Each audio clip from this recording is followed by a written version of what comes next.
Hi guys, good Thursday morning. It is January 23rd, and the reason I didn't even have to check the date today, it's my mom's birthday. So she is still sleeping, she's in Oregon, but I want to wish a very happy birthday to her. I'll text her in a little bit once I know she's awake. Kind of rude to send that early morning text, right?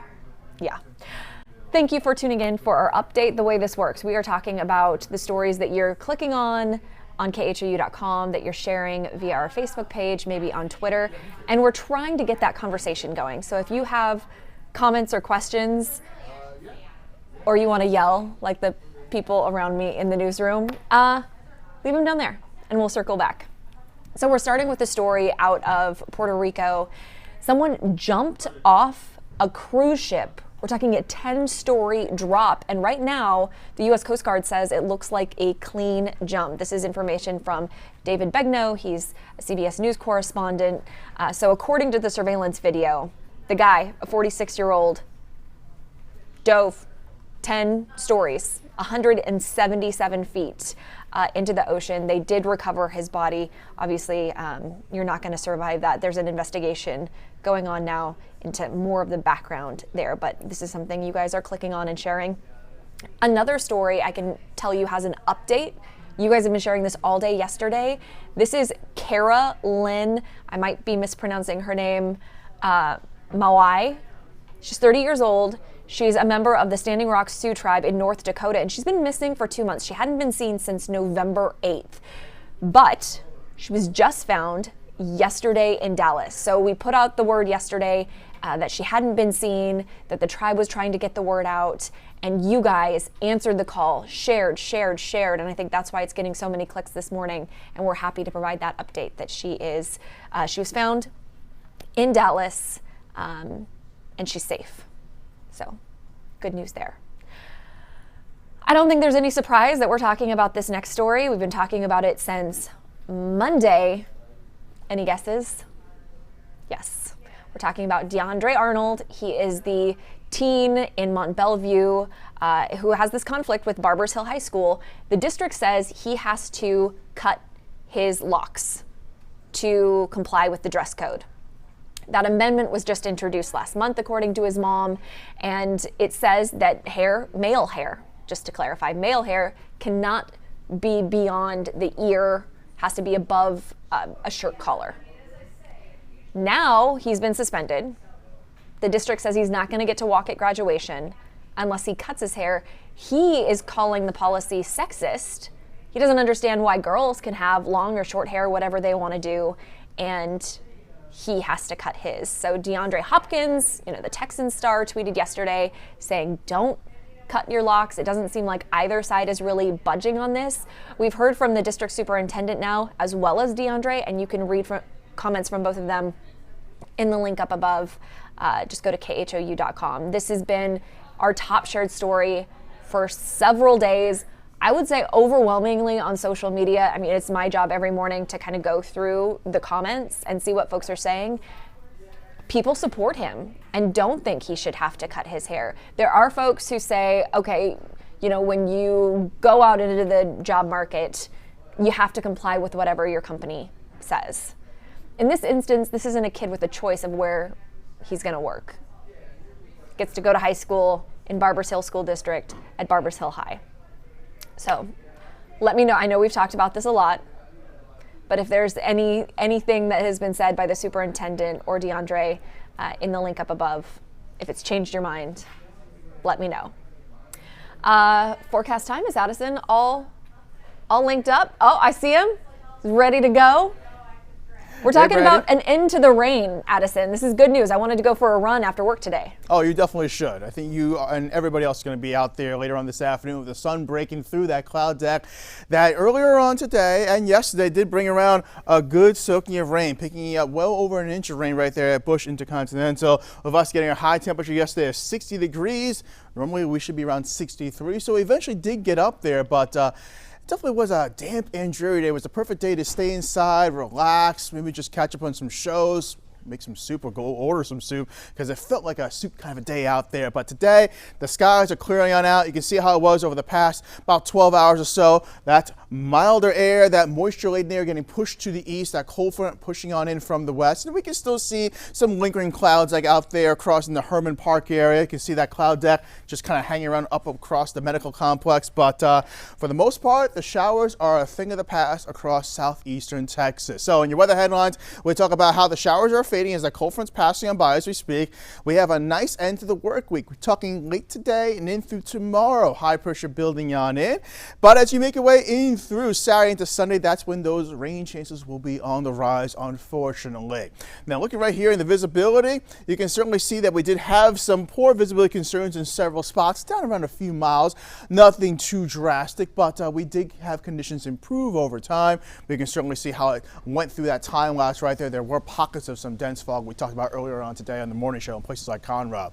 Looking up across the Williams Tower area, temperatures are in the upper 50s, 59 degrees. Pressure is rising. That's because that cold front has already passed, at least past Bush, and we are talking about high pressure building on in its wake. Temperatures in Cleveland, 56 degrees. Hobby sitting at 60, Pearland 61. We're generally trending in the upper 50s to low 60s, which for this time of the day is on the milder side. So you probably just needed a light jacket when you stepped outside, and hopefully kept the umbrella inside because the rain is pushing away from us. There are those winds coming out of a northwesterly direction, showing that front has already pushed past much of the Houston metro area, and now we're drawing in that breeze right from high pressure right here, coming on down and across from the Four Corners area, up across much of the Lone Star State. But there is a good chunk of the country, if you're traveling, maybe getting a jump start on the weekend, well, we do have a good amount of rain across the lower Mississippi River Valley, snow across the mid to upper Mississippi River Valley, in towards the Chicago area, up towards the Great Lakes, and that whole system is pushing to the east. So if you're heading over towards the East Coast, you may want to plan accordingly because you may want to have a few outfit choices based on the weather coming your way. Now, the future track does show as that cold front passes us by. Here come those winds switching out of a northwesterly direction. High pressure is building on in. You can see it sitting across much of Texas, going out there for the time frame 6 o'clock in the afternoon. So great conditions for any happy hour plans.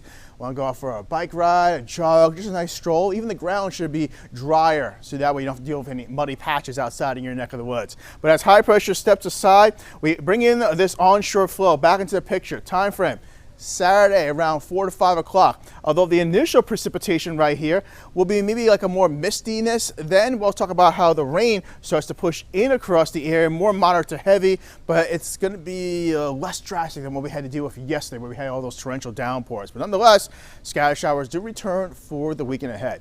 How much are we talking? Well, maybe picking up a couple tenths of an inch down towards Angleton, maybe picking up about close to 3/4 of an inch of rain. These numbers were higher earlier on, I may add. So we're seeing some improvement right there in the model, showing you that the rain coming in our way is not going to be anything that you should be canceling any plans over. Also the time frame too. Saturday evening into Sunday morning, for the most part, people will be inside. Now today, early fog does fade away. Sunny breaks are around later on. Northwestern breeze around 5 to 15 miles per hour. And for tonight, it's overall a quiet night. Less winds, less clouds, temperatures in the low 40s. Some spots will go down maybe to around 40 degrees. And through your 7-day forecast, we keep temperatures on the mild side. Lots of 60s and even some 70s are out there.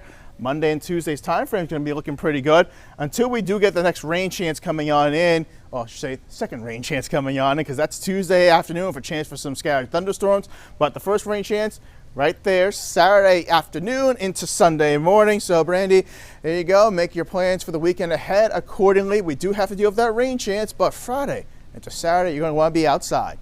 You're getting fancy over there, Addison. Oh, circling things. I like that. Awesome.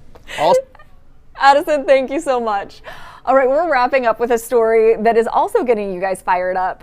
Most of you sharing your own experiences because the city of Houston is cracking down on folks who park in disabled spots without a placard. There's a volunteer team of 400 people who are out there trained and authorized to write a citation, $500 each if you park in a spot you're not supposed to.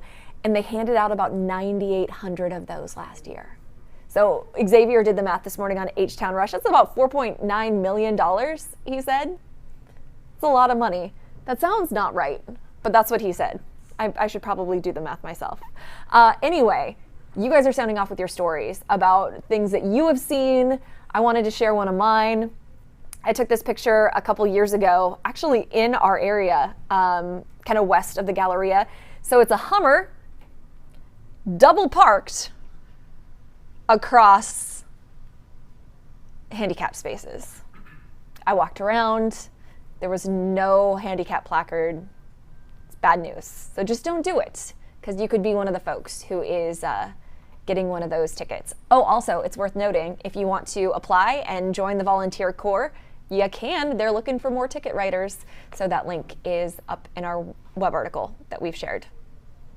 All right, Brandon, your turn. Tag you're it. Yay. The big talker today is obviously this story on locks and the young man that's waiting to graduate. We have a lot of people coming out in his favor. Annette, Gina, and Sonia are all saying don't cut your hair. Patty says his hair looks fine, and another Brandy says he's a senior, just let him graduate. But people on the other side, Scylla saying follow the rules, life has rules, and Gwen basically saying he can do what he wants, but if he wants to stay at that school, he needs to follow the rules. So people are pretty evenly split on this one. And the superintendent says, hey, we are allowed to have a dress code policy, whatever we see fit. And this is the policy we came up with, and this is how it's going to stay. And DeAndre and his mom say, well, he's not cutting his hair, and they're looking at some legal options. I know activists with Black Lives Matter have gotten involved, and they're talking about making this a federal issue if the school doesn't compromise. And so far, no one has. That meeting, the school board meeting, was Monday night. It's now Thursday, and we have about 3 months to graduation, so we will see how that plays out. We're going to keep talking about it, though. CBS is in Mont Belvieu this morning. They did the story, so it's making national headlines. There is a lot of interest in this story, to be sure. Anything else, Brandon? No, we got a couple people coming out just talking about their experiences with these handicap parking spots. Let me see if I can find it. Yeah, Rosie's just saying, good to hear that they're cracking down. These people have no business parking in those places. So yeah, I think nobody's on the other side of that. Well, and the city basically said that the folks who do it are like, I'll just be in for a minute. I'm just going to pop in. It's not going to be a problem. But the problem is, if someone comes up and needs that space, you're blocking their access. And you are able-bodied. You can walk those few feet from a normal parking spot. I actually like it. I'm making an effort now to park farther away so I get my butt moving. Yeah, when I go to the grocery store, I always park in the back. One, because yes, it's an extra, 500 steps in and out. And then two, just to avoid the amount of drama that comes with trying to find a spot at the front of the grocery store, because people are cutthroat out there, man. We've seen the fights that erupt over parking spaces in Houston. Just park in the back. Use your Fitbit. You'll get a few extra steps in. All right, there's another update coming up at 2:15 this afternoon. And of course, we're going to have coverage of day 2 of the impeachment trial. That starts at noon our time, so pop back here for that. Have a good day.